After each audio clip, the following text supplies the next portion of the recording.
하나님의 말씀 시편 2편 10에서 12절 같이 읽겠습니다. 시작. 그런즉 군왕들아 너희는 지혜를 얻으며 세상의 재판관들아 너희는 교훈을 받을지어다. 여호와를 경외함으로 섬기고 떨며 즐거워할지어다. 그의 아들에게 입맞추라. 그리하지 아니하면 진노하심으로 너희가 길에서 망하리니 그의 진노가 급하심이라. 여호와께 피하는 모든 사람은 다 복이 있도다. 아멘. 하나님, 우리가 주님을 찬양합니다. 이 시간에 주님의 말씀 우리가 듣기 원하오니 친히 말씀하여 주시고 성령님 친히 해석자 되어 주시며 그 말씀이 영으로 생명으로 우리 안에서 정말 심겨져 열매 맺게 하여 주시옵소서. 말씀을 전하는 종을 붙들어 주시옵소서. 예수 그리스도의 이름으로 기도합니다. 아멘. 자, 우리 눈 한번 보면서 인사할까요? 샬롬, 샬롬, 샬롬. 저를 보세요. 저를 봐주세요.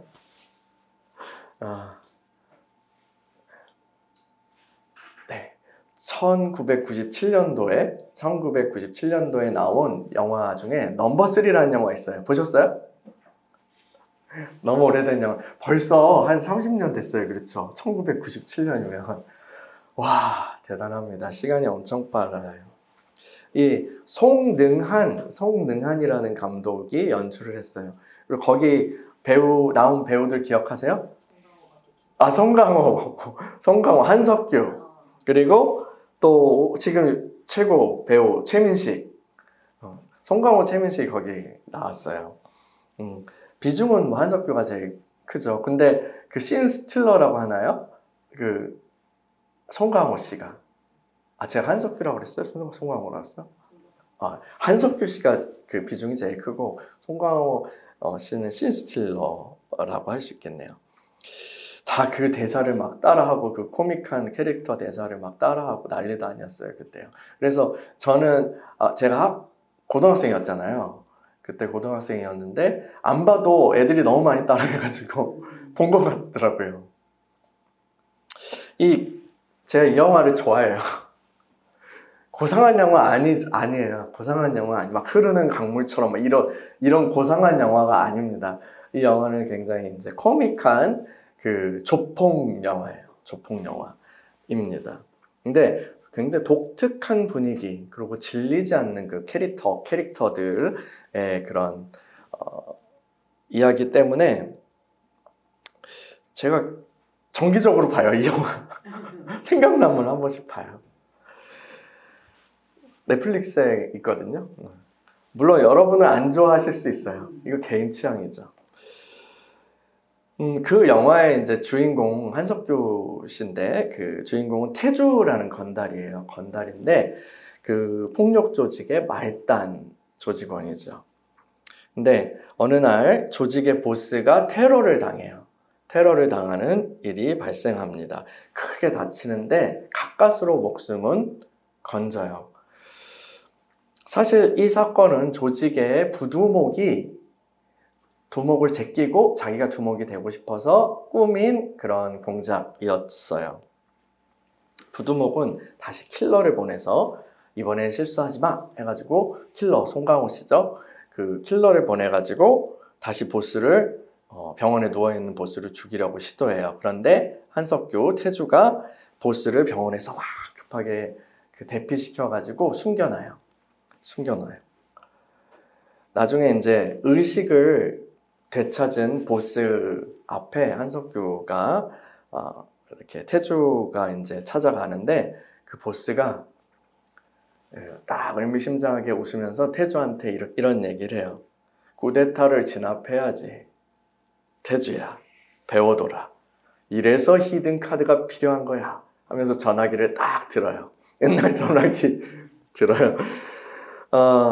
그러면서 보스가 히든 카드인 잿더리를 부릅니다. 잿더리요. 박상면 씨. 이 잿더리는 왜 별명이 잿더리냐면 크리스탈 잿더리 있잖아요. 이렇게 크리스탈 잿더리를 무기로 사용해가지고 무지막지하게 그 적들을 그렇게 때려 죽이는 깡패예요. 굉장히 무섭죠. 그래서 이 잿더리와 그 부대를 활용해서 쿠데타가 이제 2달인가 만에 진압됩니다. 그리고 부두목이 잡혀서 잿더리한테 처형을 당하죠. 이게 이제 영화의 프롤로그 같은 거예요. 시작 부분이에요. 이 사건으로 인해서 말단 조직원이었던 태주는 단번에 이 보스의 오른팔 혹은 왼팔로 올라갑니다. 그래서 조직의 넘버 3가 되는 거죠. 자기는 둘 다, 잿더리와 이 태주 둘 다 자기가 넘버 2라고 생각하면서 서로 아웅다웅하는 거예요.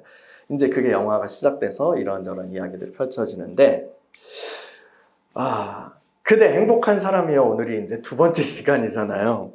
행복을 얘기하는데 왜 이렇게 살벌한 영화 이야기를 제가 꺼내는지 의아하셨을 거예요. 그것은 오늘 우리가 다룰 그 행복이 바로 쿠데타 진압과 관련 있는 행복이기 때문이에요. 시편 1편과 2편은 그 시편 전체의 서론이라고 할 수 있어요. 시편 전체 그 주제들이 이 두 시편에 다 담겨 있어요.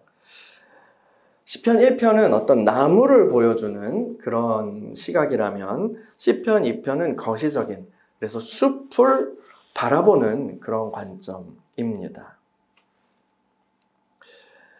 근데 시편 1편에도 복이 있구나, 복 있는 사람은 더 참 행복하다라는 표현이 나오는데 이 편에도 그 표현이 나와요. 이 시편 2편은요, 이 세상의 왕들이, 통치자들이 함께 쿠데타 모의를 하는 장면으로 시작해요. 시편 2편 1에서 3절을 읽어볼까요? 같이 읽어볼게요. 시작. 어찌하여 이방 나라들이 분노하며 민족들이 헛된 일을 꾸미는가? 세상의 군왕들이 나서며 관원들이 서로 꾀하여 여호와와 그의 기름 부음 받은 자를 대적하며 우리가 그들의 맨 것을 끊고 그의 결박을 벗어버리자 하는도다. 아멘.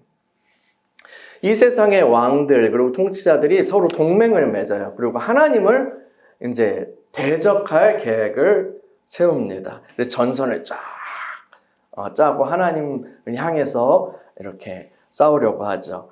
이 사람들은 이 세상에서 정말 떵떵거리면서 그렇게 살아가는 힘있는 사람들이에요. 이 사람들은 자기들의 왕국이 다 하나씩은 있어요. 자기들의 왕국 안에서 정말 마음대로 하면 살아가는 사람이에요. 약한 사람들을 잔악하게 짓밟기도 하고 다 빼앗아서 자기 입속을 채웁니다. 이 왕들은 그런 방식으로 점점 더 강해지죠. 점점 더 강해져요. 그런데 이 왕들은 그 정도로 만족할 수 없어요. 그 정도로 만족할 수 없어요. 그들은 신이 되고 싶었어요.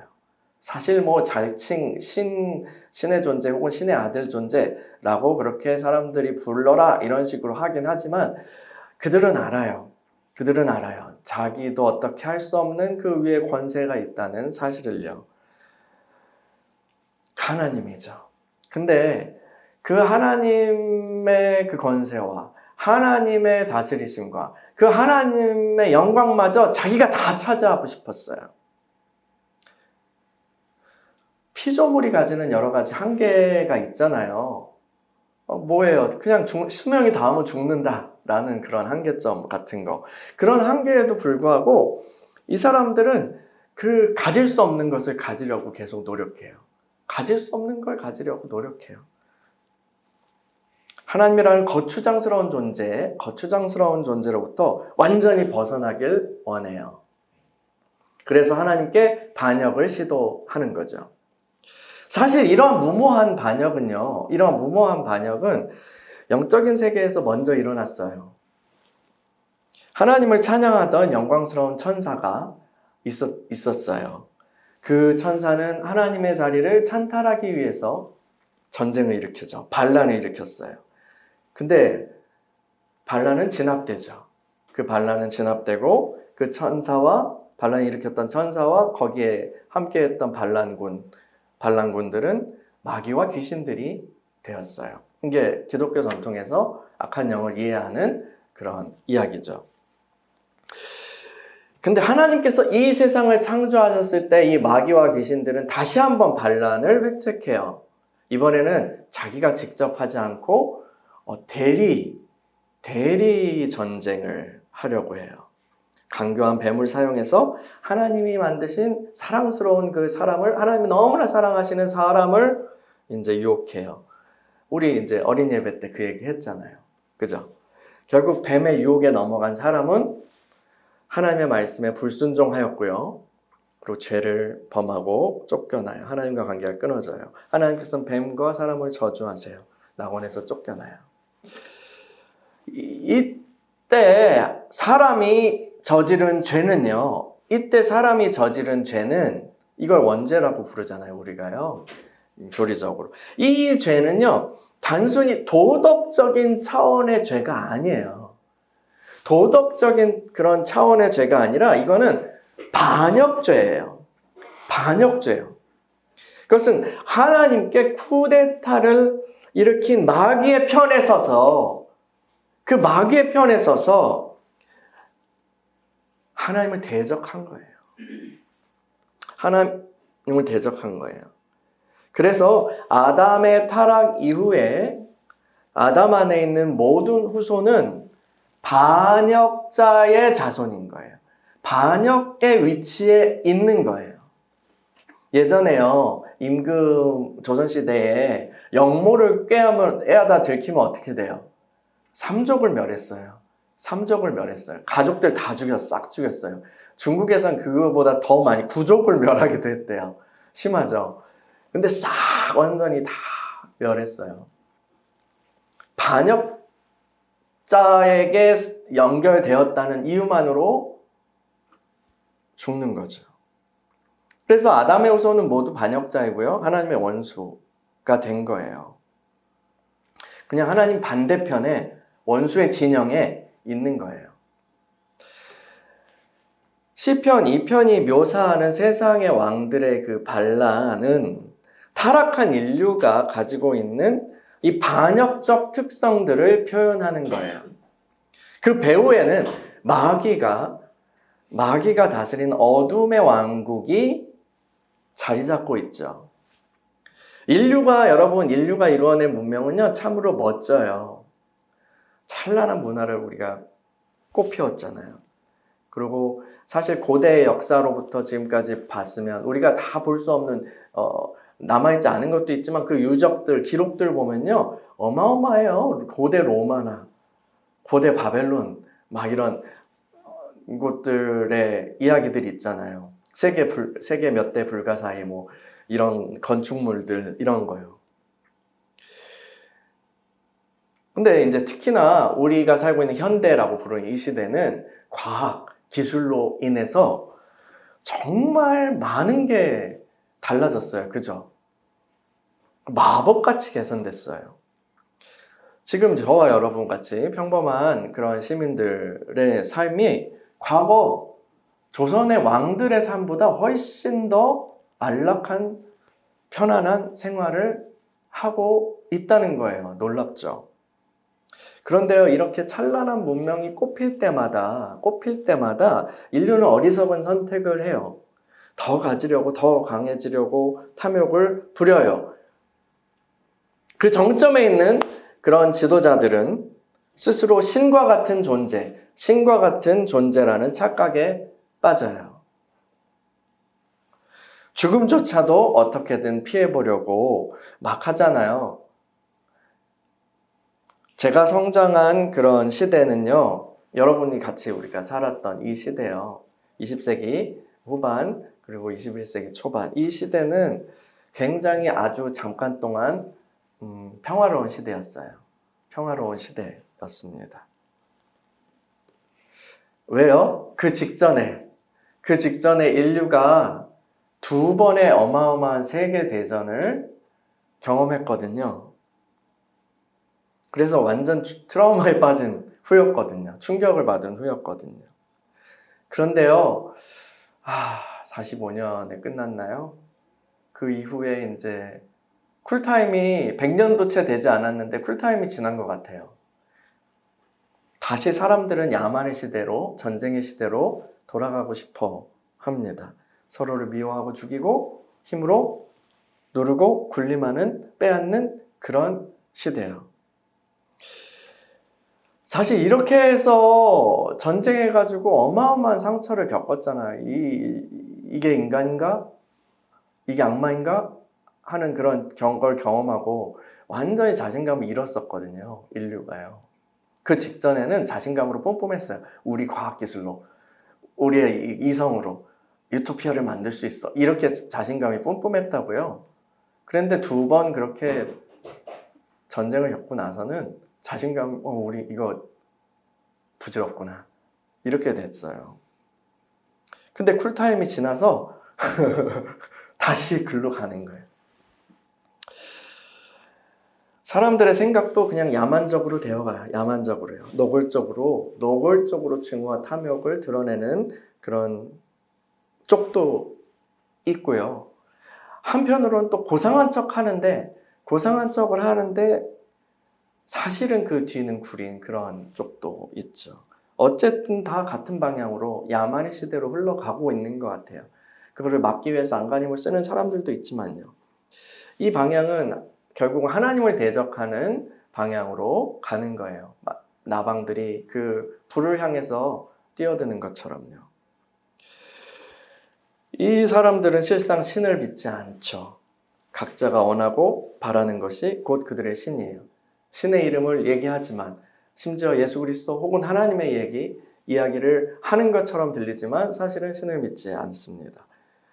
사람들은요, 다 신을 이야기하든 아니면 신의 이름을 외치든 아니든 다 신을 없앴어요. 그리고 스스로가 신이 되어가요. 사람들은 스스로가 신이기 때문에 이 서로 분쟁을 발생했을 때 타협의 여지가 없어요. 내가 신인데? 사람끼리의 싸움은요, 타협할 수 있잖아요.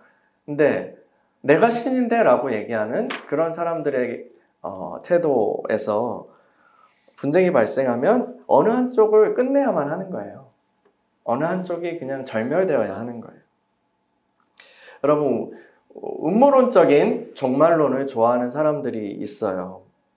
예를 들어 이런 거예요. 말세에는 특정한 나라들이 연합해서 옛날에 뭐 EU, EC 뭐 이런 거 많이 얘기했잖아요. 특정한 나라들이 연합해서 좋은 나라들과 전쟁을 벌일 것이다. 이런 시나리오를 얘기하기도 하고 아직도 그런 게 인기가 있어요. 막 중동이 어떻게 되고 뭐 이스라엘이 어떻게 되고 혹은 어떤 이 비밀 결사체, 프리메이슨, 일루미나티, 뭐 딥스테이트, 뭐 이런 비밀 결사체를 구성하고 있는 그런 권력, 우리가 모르는 저 뒤에 있는 권력 엘리트들이 교묘한 방향으로 세상을 조종해서 교회를 핍박하는 데까지 갈 것이다. 이 가능성 없는 일은 아니죠. 가능성 없는 일은 아닐 거예요. 그런데 이런 이론은 좀 위험해요. 이렇게 세상을 바라보는 건 좀 위험해요. 왜냐하면 그렇게 얘기를 하면서 그 얘기를 하는 설교자 혹은 가르치는 사람들 혹은 그런 집단들은 그러니까 우리 교회에 와. 우리 집단에 와. 우리 편은 온전히 좋은 편이야, 신의 편이야. 라고 이 세상은 잘못됐지만 우리는 특별해 라고 그렇게 얘기를 너무 단순하게 확신하거든요. 너무 단순하게 그렇게 얘기를 해요. 그래서 스스로의 죄악이나 이런 것들을 보지 못하게 만들어요. 물론 과거의 2차 세계대전의 나치 독일, 히틀러의 독일이나 아니면 군국주의 일본의 그 악은요, 너무 짙어서, 너무 어두워서, 정말 지옥에서 따끈따끈해 이게 배송된 것 같은 그런 악이 너무 뚜렷해서 그 2차 세계대전을 이렇게 바라보는 관점이 선과 악의 전쟁, 좋은 편과 나쁜 편의 전쟁이라고 그렇게 쉽게 우리가 구분하고는 해요. 근데요, 승리했던 나치의 반대편에 섰던 그 연합군들 있잖아요. 그 나라들은 선한가요? 그 나라들은 선한가요? 예를 들어 영국 같은 나라예요. 영국 같은 나라들이 선해요? 그 전까지 영국이 벌인 일들이 어땠어요? 대영 제국은 해가 지지 않는 대영 제국은 정말로 악랄한 짓을 많이 했어요. 그리고 지금까지도 그 악한 일의 부작용이 세계 곳곳에서 나타나고 있는 중이죠. 2차 세계대전 끝나고 전후의 냉전 시대에는 이제 볼셰비키 혁명하고 그 마오쩌둥이 중국을 그렇게 혁명을 일으키고 하면서 사회주의 세력과 또 자유 혹은 자본주의 진영으로 이렇게 나뉘었던 냉전 시대였잖아요. 이 공산주의 혹은 사회주의 세력은 노골적으로 그 유물론, 그 무신론을 표방했어요. 그래서 교회를 핍박하고 그리스도인들을 학살했죠. 그래서 악마의 나라를 대표하는, 악마의 세력을 대표하는 것처럼 보였어요. 그래서 그 시대에는 정말 뭔가 뚜렷하게 보이는 것처럼 느꼈죠. 선과 악의 편이요. 그래서 자유진영은, 대한민국에 속한 자유진영 혹은 미국, 이런 자본주의 진영은 선한 편인 것처럼 그렇게 보였어요. 근데요, 진짜 그럴까요? 진짜 그럴까요? 냉전 시대에 미국과 같은 나라가요, 그 저지른 끔찍한 악행들, 그런 악행들이 있어요. 지금 트럼프의 미국이 정말 이상하잖아요. 정말 사이콘가? 깡패인가?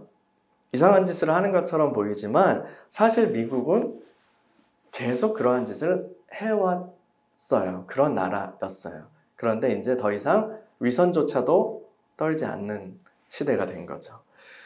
제가 이 말씀을 드리는 거는요, 옳은 편과 그른 편을 지나치게 단순하게 판정짓지 말자는 거예요. 어떤 사람들은 말해요. 우리 그리스도인은 우파입니다. 혹은 또 다른 사람 말해요. 예수 그리스도는 좌파입니다. 교회 다닌다면 빨간 땅을 뽑아야 돼요. 혹은 파란 땅을 뽑아야 돼요. 이거는 위험한 말입니다. 이거는 위험한 말이에요. 우리가 시민으로서 신앙 양심과 건전한 사고방식을 따라서 정치적인 입장을 택할 수 있어요. 택해야 하고요. 그게 바람직하죠. 그런데 우리가 내린 결론에, 저도 입장이 있고 여러분 내가 어떤 입장인지 대충 아시잖아요. 그 결론에 함부로 신적인 권위를 부여해서는 안 돼요. 그 결론에 신적인 권위를 부여하면 그 즉시 우상이 됩니다. 그 즉시 그건 우상이 됩니다. 그리고 사람이 만든 어떤 우상도 하나님의 왕국을 대표할 수 없고 하지 않아요.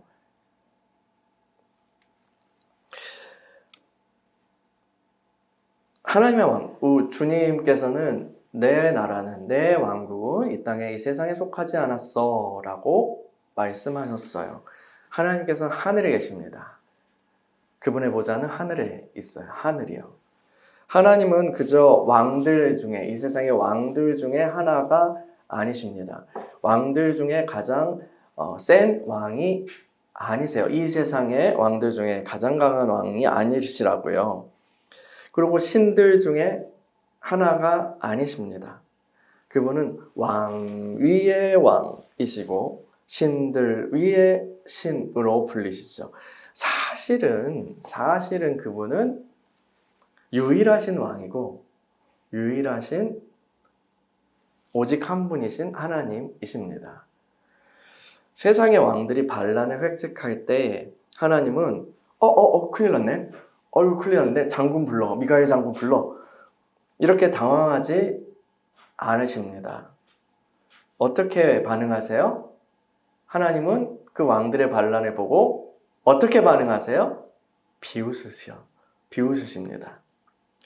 그리고 반란을 진압할 히든 카드를 꺼내십니다. 시편 2편 4에서 9절을 읽을게요. 2편 4에서 9절 시작. 하늘에 계신 이가 오주시며 주께서 그들을 비웃으시리로다. 그때 분을 바라며 진노하사 그들을 놀라게 하여 이르시기를 내가 나의 왕을 내 거룩한 산 시온에 세웠다 하시리로다. 내가 여호와의 명령을 전하노라. 여호와께서 내게 이르시되 너는 내 아들이라. 오늘 내가 너를 낳았도다. 내게 구하라. 내가 이방 나라를 내 유업으로 주리니 내 소유가 땅끝까지 이르리로다. 내가 철장으로 그들을 깨트리며 질그릇같이 부수리라 하시도다. 아멘. 하나님이 히든 카드를 꺼내세요. 저를 보세요. 저를 보세요. 송하 형님. 하나님의 히든 카드가 누구예요? 하나님의 히든 카드가 누구죠? 잿더리가 아니라 예수님입니다. 예수 그리스도예요. 여기서는 어떻게 표현돼요? 내가 기름 부어 세운 왕으로 표현돼요. 다윗의 후손이시고 기름 부음 받은 자, 하나님의 아들이신 그리스도가 바로 하나님의 히든 카드예요. 그 그리스도께서 오셔서 이 세상을 점령하시고 모든 나라를 하나님 아버지께로 돌려드리실 거예요. 그분은 잿더리 아니 철장으로. 철장이 뭐예요? 쇠몽둥이에요. 쇠몽둥이로 반역자들을 박살내시고 쿠데타를 진압하실 것입니다. 여러분, 이 세상에 어떠한 이론이나 어떠한 나라나 어떠한 왕들도 기준이 아니에요. 오직 기준은 하나님의 아들이신 예수 그리스도입니다. 그 예수 그리스도, 그 이름을 거부하는 자는 멸망해요. 그러나 그 예수 이름 앞에 나오는 자는 구원을 얻게 될 거예요. 시편 2편 10에서 12절 마저 읽어볼게요. 시작. 그런즉 군왕들아 너희는 지혜를 얻으며 세상의 재판관들아 너희는 교훈을 받을지어다. 여호와를 경외함으로 섬기며 떨고 즐거워할지어다. 그의 아들에게 입맞추라. 그렇지 아니하면 진노하심으로 너희가 길에서 망하리니 그의 진노가 급하심이라. 여호와께 피하는 모든 사람은 다 복이 있도다. 아멘. 오직 예수 그리스도의 이름만이 살 길입니다. 예수 그리스도의 이름만이 살 길이에요. 그분을 영접하고 그분을 믿는다는 거 우리가 많이 얘기하잖아요. 예수님 영접하세요. 예수님 믿으세요. 우리가 이렇게 얘기하잖아요. 나는 예수님 믿어요. 나는 예수님을 영접했어요. 근데 그 의미가 뭐예요? 그 의미는 반역의 무리에서 나와서 하나님께 백기 들고 추앙하는 거예요. 예수님 믿는다는 거는 반역의 무리에서 나와서 백기 들고 하나님께 항복하는 거예요. 여러분, 진정 그러한 의미로 그리스도를, 예수님을 믿고 계십니까? 그의 아들에게 입맞추지 않으면 죽음이에요. 옛날 전쟁 사극이나 아니면 전쟁 중세 전쟁 이런 이야기들, 중국의 삼국지나 이런 이야기들 보면은 어떤 장수가 공격을 해가지고 전쟁을 해가지고 승리를 하잖아요. 근데 잔인한 장수는 적병을 원한 관계가 있거나 그렇게 하면 적병을 다 죽이죠. 그냥 다 죽여서 본보기를 삼는데 근데 어떤 장수는 그 포로로 잡은 사람들을 딱 놓고 최후 통첩을 합니다. 최후 통첩을 해요. 너 나를 섬길래? 나를 따를래? 죽을래? 고려 말에 그 이성계의 아들 이방원이 그 고려의 이제 힘 있는 신하였던 정몽주에게 이성계를 주군으로 모시고 새로운 나라에서 행복하게 삽시다. 이런 들었다하리 저런 들었다하리 이렇게 하여가를 보냅니다. 근데 정몽주가 어떻게 했어요? 이 몸이 죽고 골백번 죽고 임양한 일편단심이야 변할 길이 있으리 이런 건가요? 단심가로 답합니다. 딱 갈아탈 수 없다. 가오가 있지 갈아탈 수 없어. 고려를 버릴 수 없다고 한 거예요. 결국 정몽주 어떻게 돼요? 선주교에서 우리가 배운 이야기에 따르면 이 철퇴에 맞아서 죽었다. 이렇게 우리가 배우죠. 근데 복음이요. 복음이 우리에게 묻는 거예요. 너 새로운 주군에게 충성하겠는가? 새로운 나라에서 행복하게 살겠는가? 이건 좋은 소식이면서도 살벌한 질문이에요. 예수님 믿을래가 이게 살벌한 질문이라고요. 목숨이 걸려있는 거예요. 영원한 생명이 걸려있는 거예요. 예수님 믿는 거는 내가 왕으로 섬기던 모든 것을 다 버리고 뒤로 하고 예수 그리스도를 새로운 왕으로 모시겠다는 결단이에요. 두 임금을 함께 섬길 수는 없어요. 왔다리 갔다리 하는 사람은 박쥐고 간첩이잖아요. 그죠? 목사님, 우리나라에는 왕이 없는데요. 나는 왕 같은 거 안 섬기는데요. 근데 여러분이 우리가 하나님의 자리에 갖다 놓아둔 것이 바로 우리의 왕이에요. 하나님이 계셔야 할 그 위치에 다른 것을 놓았다면 그게 우리의 왕이에요. 그 왕을 그대로 두고 주님께 입맞출 수는 없어요.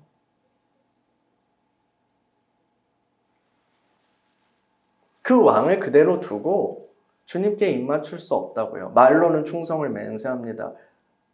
하지만 그 왕을 그대로 뒀다면 얘는 간첩인 거야. 흑심을 품은 거야. 근데 사람은 속일 수 있을지도 몰라요. 근데 하나님은 마음을 감찰하시는 하나님이죠. 꿰뚫어 보시는 하나님이죠. 중심을 보시는 하나님이시죠. 하나님 속일 수 없어요. 내 마음의 왕자는 하나뿐이에요. 근데 내 마음의 왕자에 하나님 아닌 다른 것을 그대로 모셔두고 주님께 충성을 맹세한다? 기만이죠. 기만이에요.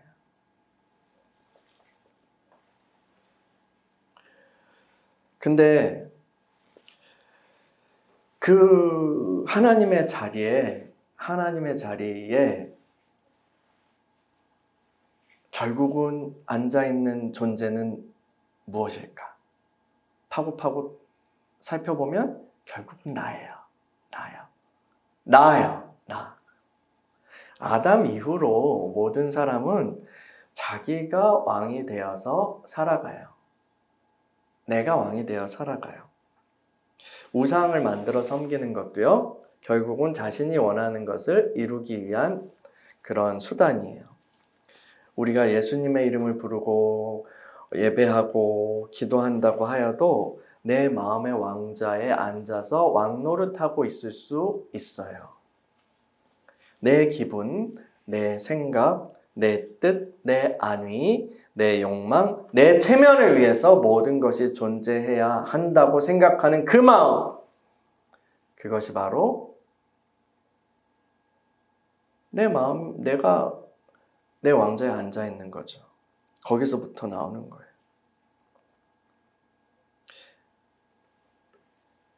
나를 위해서 모든 것이 존재해야만 해라고 강요하는 마음, 그게 왕의 마음이에요. 심지어 다른 사람에게 뿐만 아니라 하나님께도 그렇게 하고 있는 거예요. 내가 왕인데 하나님이 그럴 수 있어요? 이거 해주셔야지.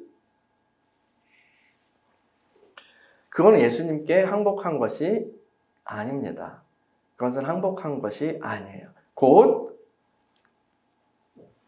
믿지 않은 거예요. 여전히 반역 가운데 있는 거예요. 여러분, 이 세상 왕들의 쿠데타는요, 결국 실패하게 됩니다. 시편 2편에서도 예언했고, 우리 계시록에서도 우리 살펴봤잖아요. 쿠데타는 진압되고 반역자들은 그에 합당한 대가를 치르게 될 거예요. 근데요, 우리는요, 일단 살아야 되잖아요.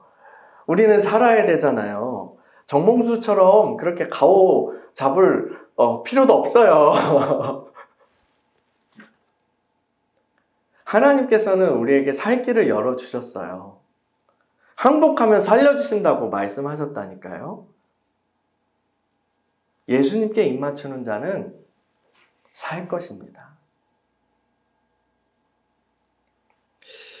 넘버 3 그 영화에서요, 이제 태주가 두목을 피신시켜 놓은 후에, 근데 이제 어떻게 하다 붙잡혀가지고 부두목 세력한테 붙잡혀가지고 고문을 당해요. 막 얻어 터지고 막 피떡이 되도록 맞고 죽인다고 하고 하는데, 근데 끝까지 불지 않아요.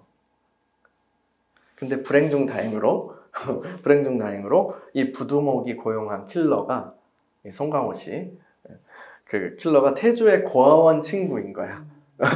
그래서 이 목숨만은 살려주고 이제 그 삐떡이 된 반죽음이 된 태주를 그 응급실에 이렇게 던져줘서 그래서 살게 되는 거예요. 근데 끝까지 안 불고 칼을 옆에다 팍 하는데도 안 부니까 부두목이 뭐라고 얘기냐면, 태주, 내가 이겼다. 네가 이겼다. 라고 하고 풀어주는 거예요.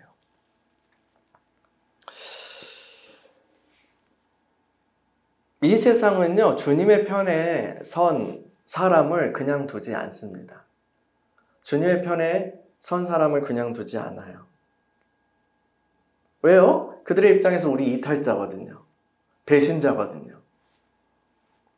그래서 다시 회유하고 억압하면서 주님을 배신하고 다시 우리한테 와! 하나님과 싸워야지! 라고 다그칩니다. 심지어는 목숨을 위협하기까지 하죠. 마귀는 할 수 있다면 택하심을 받은 그런 사람이라도 어떻게든 미혹하려고 총력을 기울인다고 했어요. 사실이에요.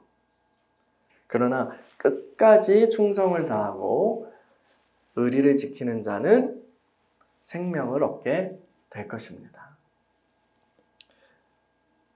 살게 될 뿐만 아니라 주님과 같은 권세로 이 세상을 다스릴 지위를 얻게 될 것입니다. 그것을 계시록에서는 이기는 자는 이라고 표현하죠. 마귀와 이 세상의 권세는 끊임없이 자신들에게 줄 서야 한다고 유혹해요. 세상의 길에서, 그 하나님을 반역하던 길에서 이탈하려고 그렇게 하는 사람에게는 야야야야야, 가만히 있어, 움직이지 마, 너 그러다 큰일 나 하면서 누르죠. 구원이 그래서 전도가 그렇게 어려운 거예요. 조금 마음을 열었다가 또 다시 되고 얼마나 힘들어요. 그죠? 그리고 교회 나왔다가도 혹은 예수님을 믿으려고 해봤다가도 다시 오면은 좋은 거 줄게 라고 그렇게 유혹하기도 해요. 야, 이 줄이 진짜 좋은 줄이야. 우리 이 힘 있는 우리한테서 라고 그렇게 얘기하면서 줄 잡으라고 그러죠. 근데 아니에요. 이 세상이 내미는 줄은 썩은 동아줄입니다. 살 길은 오직 예수 그리스도의 줄을 잡는 것 뿐입니다. 여러분, 어느 줄을 잡고 계세요? 여호수아의 군대가 그 여리고를 칠 때에 여인 라합과 그의 가족들은 재빠르게 여호와 하나님의 줄로 갈아탔어요. 하나님의 백성의 편에 섰다는 증거로 이 공격할 때 어떻게 했어요? 창문에 붉은 줄을 매달아 놓았어요. 그래서 이스라엘군이 그 여리고 성이 무너졌을 때 이스라엘군이 막 해서 전멸시키잖아요. 하나님 다 진멸하라고 그러셨어요. 그래서 다 모든 사람들이 멸망당했지만 라합과 그의 가족은 살았어요. 그 붉은 줄은 라합의 생명줄이었어요. 여러분, 우리도 예수 그리스도의 그 피 묻은 붉은 줄을 잡아야 합니다. 그게 우리의 살 길이에요. 생명줄이에요. 그 줄을 붙잡는 자는 살 거예요. 살 뿐만 아니라 그리스도께서 세우시는 새로운 세상에서 충만한 행복을, 충만한 기쁨을 누리게 될 거예요. 여러분은 그 그리스도의 줄을 잡으셨습니까? 여러분은 그 그리스도의 줄을 잡으셨어요? 할렐루야. 그렇다면 여러분은 정말 행복한 사람입니다. 그 줄을 절대로 놓지 마시기 바랍니다. 그 그리스도의 피 묻은 붉은 줄을 절대로 놓지 마시기 바랍니다. 세상의 유혹과 핍박이 몰려와도 혹은 회유하면서 뭐 좋은 것을 네가 원하는 것을 줄게 라고 해도 그 줄을 끝까지 붙잡고 버티시기 바랍니다. 그럴 때 이제 세상도 감당하지 못할 그런 믿음의 사람으로 드러나게 되는 거 아니겠어요?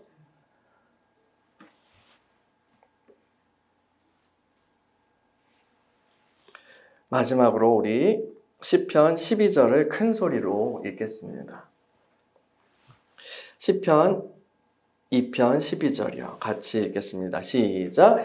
그의 아들에게 입맞추라. 그렇지 아니하면 진노하심으로 너희가 길에서 망하리니 그의 진노가 급하심이라. 여호와께 피하는 모든 사람은 다 복이 있도다. 할렐루야. 여러분, 우리 같이 기도합시다. 정말 그 생명줄이 무엇인지 성경에 게시되어 있잖아요. 예수 그리스도의 그 피 묻은 그 생명줄을 붙잡고 끝까지 놓지 않는 저와 여러분들이 되기를 소망합니다.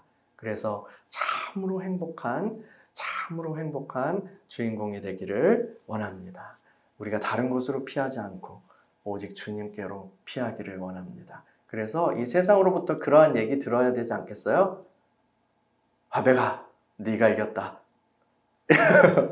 승환아 네가 이겼다. 이런 얘기 들어야 되지 않겠어요?